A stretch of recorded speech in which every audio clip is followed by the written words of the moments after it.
forgot to mention what elementary school we went to. Yeah. Well, thank you, Chuck. That was great. Now I feel really old. But I am excited. Just a little more of an introduction. You know, I started really tracking Sapient, you know, some years ago, and I got to know Gaston mainly over some coffees in Cannes, France, where I got some of the backstory. So now is an opportunity to bring it to life on stage. But I think the first time I really became aware of SapientNitro was about 2 or 3 years ago when the agency took our Best in Show at the Digital Out of Home Awards. And I was surprised because I had thought of you as a web shop. And you won for this unbelievably imaginative execution campaign you did for Unilever's Wall's brand of ice cream, which was a smile-activated vending machine. So it was like the perfect combination of technology and human emotion. And when I saw that you could do that, I was thinking, there's something going on here. So that's when I really started tracking you. But for you in the room who don't have all the background, I mean, Sapient is one of these great enterprise companies that design systems and, you know, processes for big companies to, you know, pull their acts together. And, you know, when they incubated the agency and then brought Nitro in, I think you really started to put something different in place. Right now, I kind of think of the business as, you know, 6 or 7 red giant stars out there, you know, the big agency holding companies. And I think of these other big organizations just below that as kind of these, you know, white dwarfs that are ready to come in and explode or supernova. And I think of SapientNitro as being one of those. So that's kind of like why I wanted you here. But the other part is, if you notice that we've been asking these big existential questions here this week. You know, what is advertising? What is a brand? What is a consumer? So I want to start off by asking, since you're our Chief Creative Officer of this new age agency, what is creative, or what is creativity to you? Well, I think at the end of the day, you know, what we're tasked to do is to redefine the way that brands and consumers connect. So, you know, often what we're tasked to do is, you know, how do you get someone to buy something that they weren't thinking about buying, to feel really good about it and tell someone else, right? So there's a hell of a lot of, you know, art and magic in that concept, and there is room for science, and I think the way that if you take that broad definition, it's almost like the you know, Disney versus Hanna-Barbera, where if you're in the cartoon business or if you're in a 30-second spot business, if your aperture is that small, you get yourself in trouble. And I think, you know, we sort of look at the craft of advertising, you know, tugging at the heartstrings, making that emotional connection as the same ingredient to some extent, but within new context. So I think that creative is really around how do you redefine, how do you make those connections. There's both imagination and systems thinking in that sort of new formula, and I think that there's where you know, I'm one of those guys that, like, I love music and I love art and I'm not, you know, I can do this much of all of it and I'm never great at anything, and I appreciate, you know, that person's voice or that person's ability to edit something or this person's, you know, code. And, you know, my job is to connect that. And it's those connections that really create innovation and creativity. So it's more about, you know, it's more about having a broader palette as a creative. Than just the typical kind of words and pictures. Well, what I like about what your organization does and what you preach is that, to you, media really is a creative extension of what you're doing, because if technology is the new media, you can almost do anything you want by envisioning how you want that technology to, you know, create an experience or process content for a consumer. But one of the things I worry about is that we've gotten too focused on, you know, machinery and less on human factors. And I gave a good example of what you did for, you know, Unilever and Walls. How do you maintain that balance between, you know, machines and people? The technology is an enabler, but it's really not. I don't even see it as a medium, right? So it's another crayon in the box, right? That's really the way that you sort of look at, you know, it's the new pen and paper for some of the stuff that we do. I think you start with experience, right? So I think, you know, we use stories to connect consumers to brands and our products, but there's a difference between telling a story and becoming part of someone's story.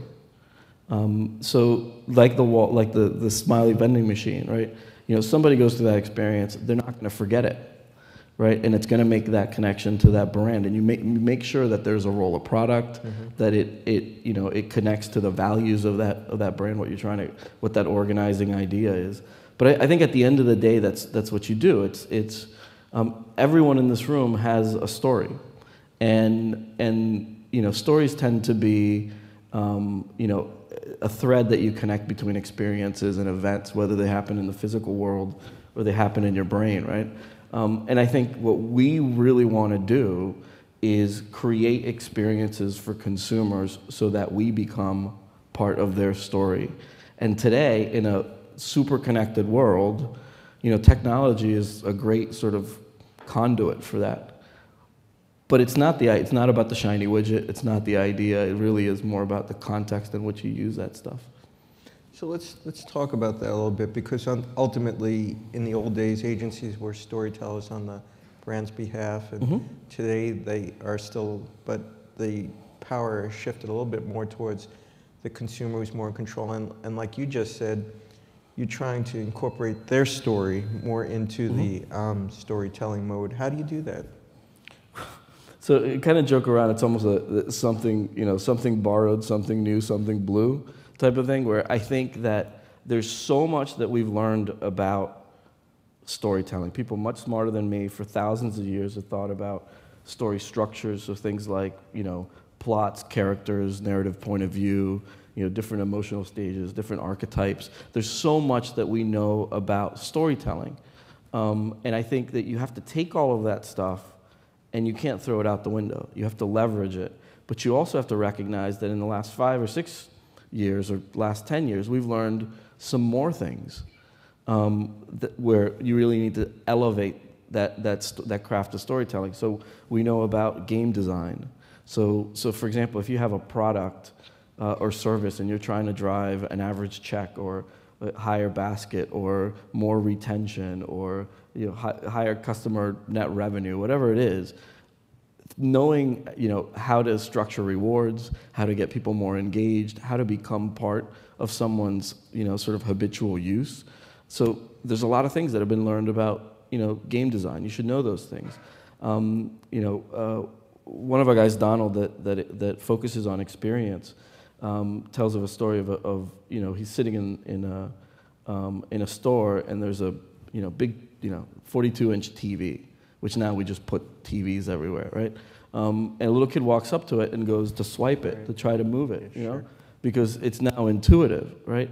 And you sit in the back of a cab and you want to touch that thing and you expect that it's going to do that. You're in a car and the GPS, you expect to touch it. Now when you know that there's buttons next to it, like how archaic is that? So I think we have this need for fit, control, sense of space. There are all these things that you learn about architecture and space design that you now need to add to storytelling. So, you know, I preach this to my guys all the time, that we should go beyond creating ads to creating worlds. And I think when you can take something from that kind of one-dimensional, you know, you used to tell stories around a campfire or whatever, and you transport someone to a place or, you know, a time. And I think that, and then we started using words, you know, which now there's a role that you play in that, and then there's words and pictures, and now there's moving pictures. But then today we can take it from, you know, that level of engagement to real interaction, where it's more, you know, a theme park, where you know, somebody can actually come into your brand's world, or you can become part of their story. And I think it's really about that evolution of the craft of storytelling. We talk about that as storyscaping, but it's really taking someone into that and trying to have conversations with clients where they really get that. They recognize that, look, as a CMO, my canvas is now everything that sits between the consumer and my product and my brand. So it is service, it is support, it is every interaction. And how do you make sense of all of that stuff? Well, a story, right? That's kind of what we use stories to make sense of the world. So I really look at it as an evolving of a craft. So when we bring in, we've hired and we bring in, it's a big part of what I do, is I bring in folks that I appreciate what they've done in the advertising world. And when we bring them into Sapient, we bring them into kind of our little think tank, I tell them, I want you to come in and teach everybody 2 things every day that you know about what you've done, but you have to learn 2 things every day. And it really is about that, applying what's been learned from one discipline to another. And that's how you end up with, a smile vending machine. Sure. So I want to come back to storyscaping because I think that's an interesting idea. But first I want to follow up on that notion of creating worlds and that everything is your canvas. Mm-hmm. I think in some ways people might envy the old days where you just had, a copywriter and an art director putting words on paper and then making maybe a 30-second TV commercial. When everything is media and everything's a story and everything's an experience, how do you start? And how do you have a beginning, middle, and an end? Yeah, so I think it's a really great question. We have a pretty simple approach, and I think it starts with story and an organizing idea. And I'm one of these folks, and especially there's a lot of media folks in the room, and I have a huge appreciation for that because it's a big, it's another crayon in the box, right? The way that I sort of look at media, and I think that I don't believe you can build a brand through a spreadsheet, but I actually think spreadsheets are quite useful, right? And as a secondary idea. So if you start with an organizing idea, something that's really comes from a purposeful place. I think you talked about other sessions that we had here at OMMA, but then you look at, all right, let's take inventory of what that experience space. So everything that's between, my brand or my product and the consumer, and it may be, it may be the social space, it may be your physical space, it may be, events, all sorts of things. Then at that point, you apply a level of sort of connections planning where you can, because what you can't do is you don't have enough money and you don't have enough people to do everything that's in that canvas. True. So you do need to be able to prioritize it by recognizing where they're going to spend more time, what's going to give you the best return, and what's much relevant. The caveat to that is that you have to recognize that there should be no dead ends. So if, Twitter or Pinterest is part of that story, of that experience space, but at the end of the day, the return is not there, right, you should make sure that all roads lead to Rome. So if you're investing your dollars in an event, or you're investing your dollars in a game that you created, or you're investing your dollars on a film that you put together, make sure that all of those things, all roads lead to Rome. So there is a disciplined way of being able to think about this. It's really it's systems thinking. It's story systems. One great example that I use is the Bible, right? And I'm not particularly religious, but very few people read from page 1 to page 1,000, 1,200, whatever it is, right? Very few people do that. But as I understand it, the Bible has an organizing idea, which is the story of the beginning, middle, and end, and your relationship to that, right? But you can pull into a page, and within a page, there is a story, and it has a plot, it has a character, it has a point to be made, right? But at the end of the day, it serves that organizing idea. So as we create these storyscapes in these story systems, we need to recognize that consumers don't first see or learn about your product, in a TV spot, and then go ask their friends, and then go to the web, and then go to the store and do it. It just doesn't work that way. So they may start on chapter 4, they may start on chapter 404, and you need to make sure that all this stuff works together. So I think that there's where the spreadsheet and the systems thinking applies, but it only works if you have that organizing idea, which is again what I think is an evolution from. It's a bit more sophisticated than what the sort of traditional advertising big idea is supposed to be. So it sounds a lot like what Hollywood's been calling transmedia storytelling, which is the notion that people experience different parts of the narrative in different places at different times, but they relate to this meta-narrative.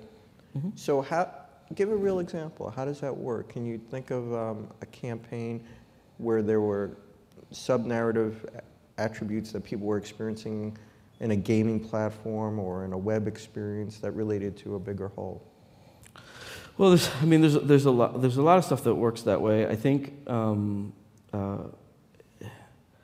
we use this example the other way, not to use our work. I try to use other folks' work, but we showed an old Coke spot, the Mean Joe Green going through the, everyone sort of remembers, and kind of that reaction, that connection that everyone has to that spot. And it was very much, there was a period at the end of it, right?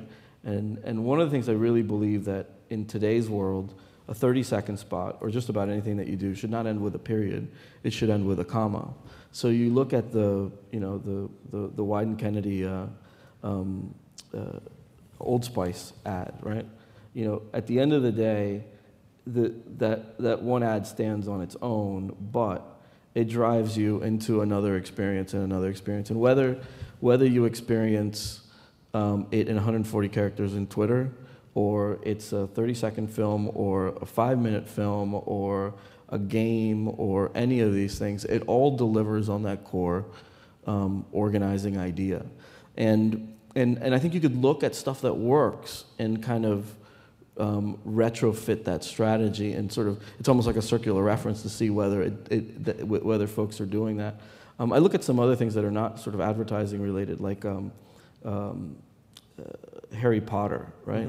So whether it's a book or a theme park, or the movie, or again, 140 characters, I think that if you really understand that organizing idea, you can deliver on all of those things. And you should, as a marketer or as a brand manager, really be connected to what that organizing idea, it should come from a place of purpose and beliefs, because you could look at anything and say, okay,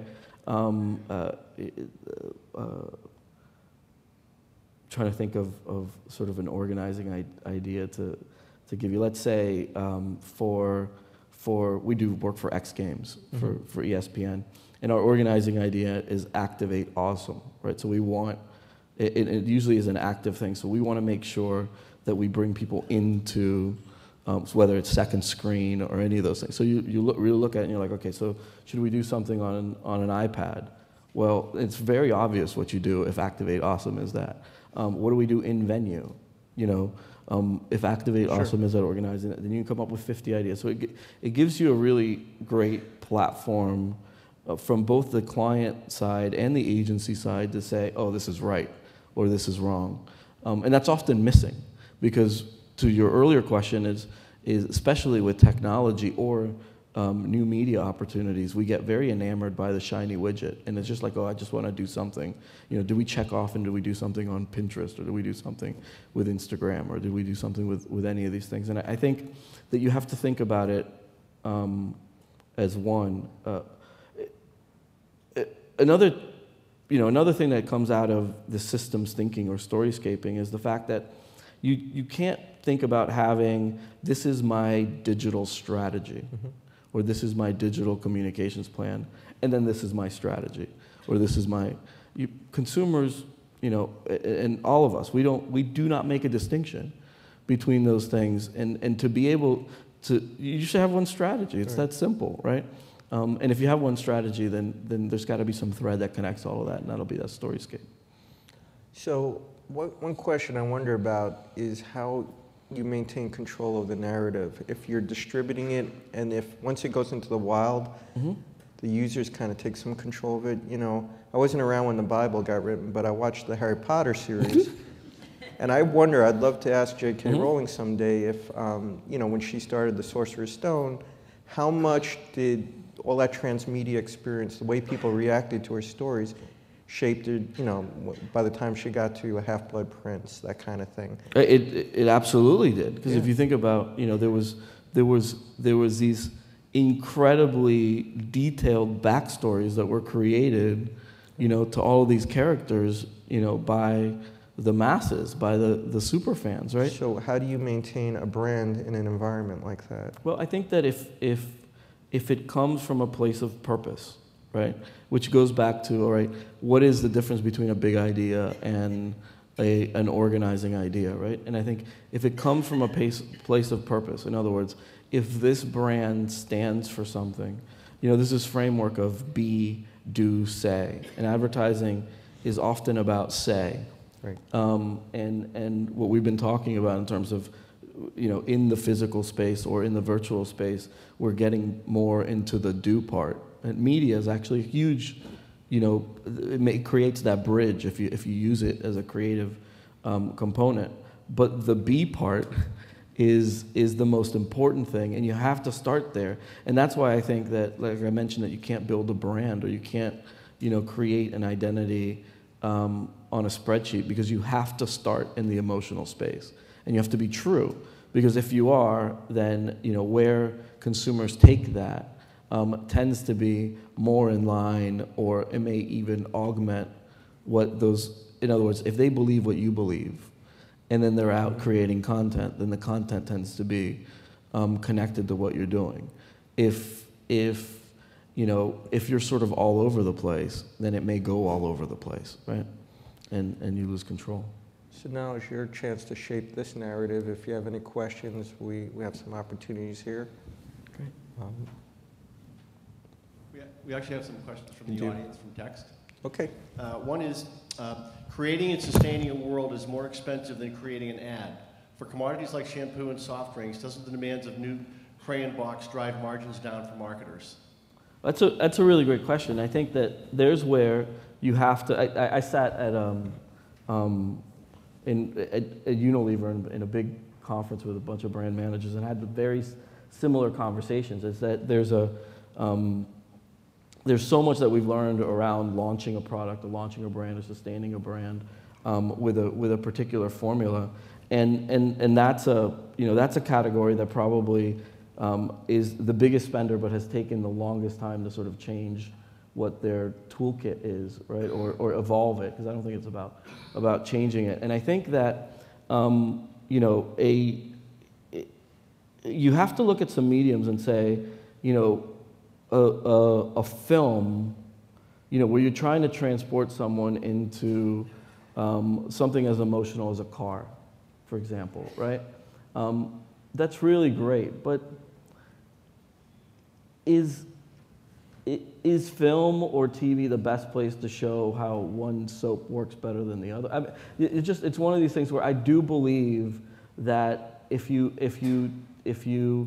take inventory of that experience space, right? So how does, between that product and that consumer, if you take inventory of that whole experience space, and then you apply some math to it. In other words, you start at the really understanding more from an ethnography, you know, standpoint and from an emotional standpoint. You understand at that point, and then you come back and you inventory all of the sets of things that you could, you know, inject yourself in, and you look for, you know, what's going to give me the highest level of engagement, you know, and reach combination. And you start applying some, I guess, you know, connections planning. Then you can figure out what makes more sense. And there's a number of cases where very non-traditional approaches to building brands or connecting people to CPG products have been much more effective than traditional ways. But I do think that it's not a leap of faith. It's not a, you know, try everything type of stuff. I think you need to apply some discipline on it, but you have to start at that emotional space. Thank you. Anyone has a question, just raise your hand. We have mics in the audience. Great. Gaston, thanks for your time. My name is James Lee, and I'm an analyst at investment firm COSA. Just a quick question from the creative perspective when it comes to mobile. What is the biggest challenge given the size of the screen is much smaller than a conventional desktop? And my second question is, what about social media? You have mentioned about Instagram and also Pinterest. What's your view on mobile being a very effective platform from a creative perspective for when it comes to Facebook or Twitter? And lastly, in terms of advertising format, from a mobile perspective, which kind of format do you find most engaging? Thank you. So there's a bunch of questions in there, so I think when you're talking about becoming part of, so my brand or product or service becoming part of your story, as opposed to me telling you my story, and trying to figure out that there's some way that you personally connect to it, right? So that there's a big distinction there, and I think it's this leap that we take from engagement to interaction. So you may find me really boring, or you may find me interesting and my story interesting, so you connect to it. That's always been about push, right? And I think that we look at every screen, and this is where I get into this format stuff, right? So it's like, okay, I know how to tell a story in a really compelling way, but how do I do it in that little box?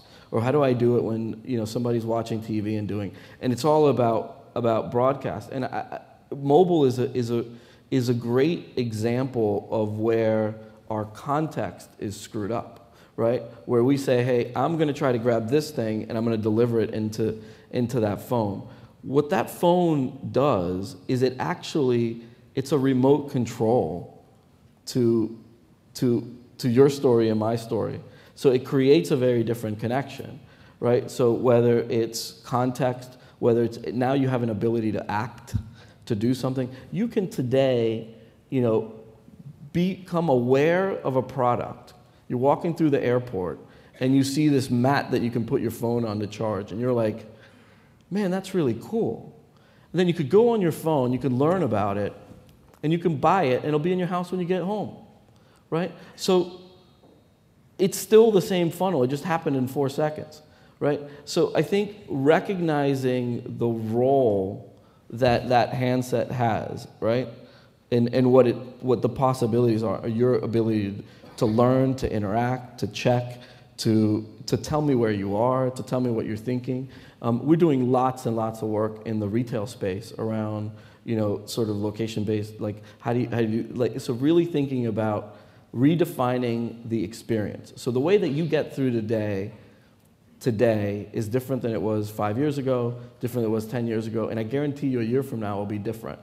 And that catalyst for that change is technology, but it's really around, you still shop, you just shop differently. You still date, you just date differently. You still, get others' opinions, you just do that differently. And I think that's where we have to look at all technology as being enabling. So I believe that anything that gives you sense of place, control, lets you react, share your opinion, it lets you do any of those things that inherently we want to do on a handset is awesome, right? And a connection, making the bridge between the physical and the digital space. Think about anything that happens in store. I think we will see a complete revamping of the retail experience in the next couple of years. And the handset will be a big part of that, right? And we'll become less dependent on PCs and all that kind of stuff.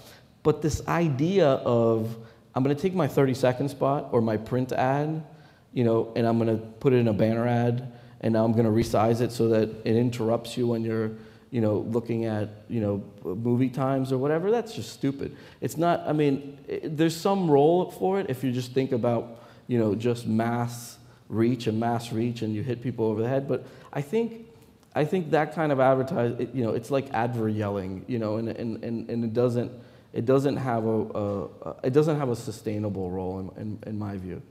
I've got one more question, a quick question from the audience, then we'll turn this back to Joe.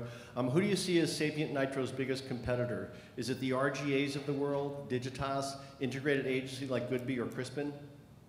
That's a great question. I think I don't know that I should answer that, but there's a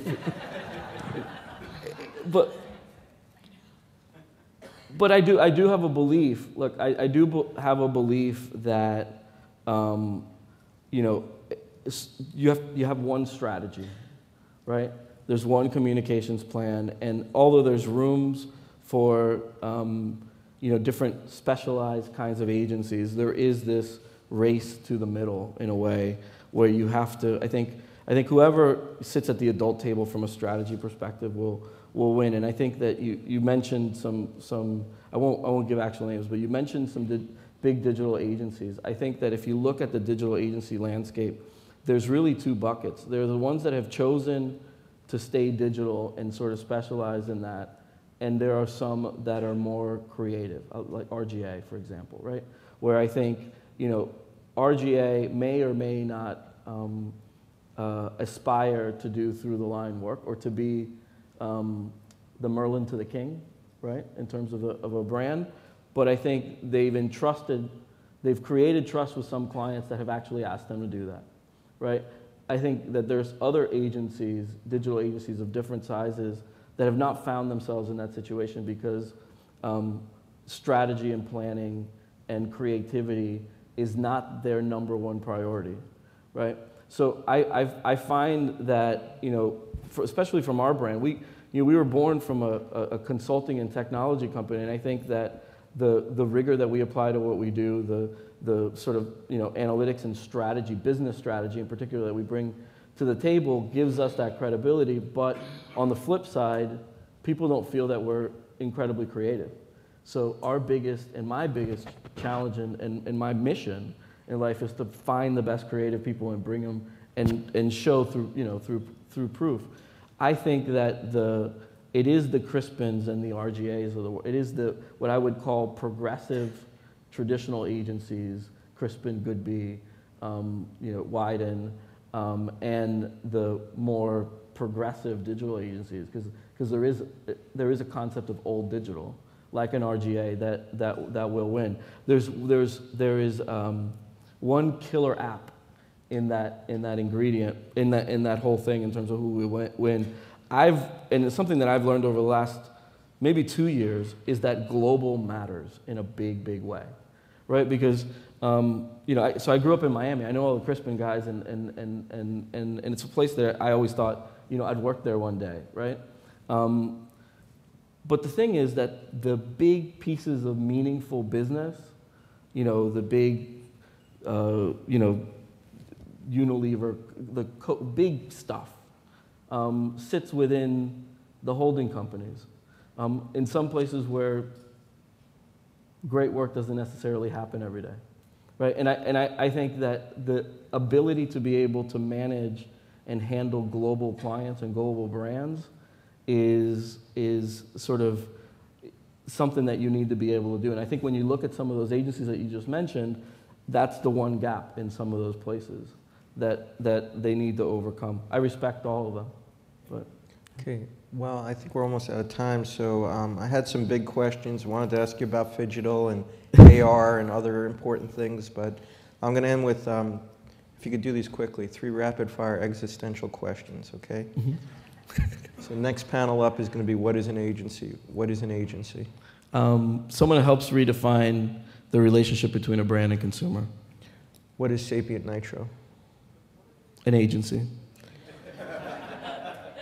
What is Gaston Legorburu? And you don't have to answer that because I want to end on a comma, not a period. More a curator than a creator. Good deal. Right. Thank you. Thank you, guys.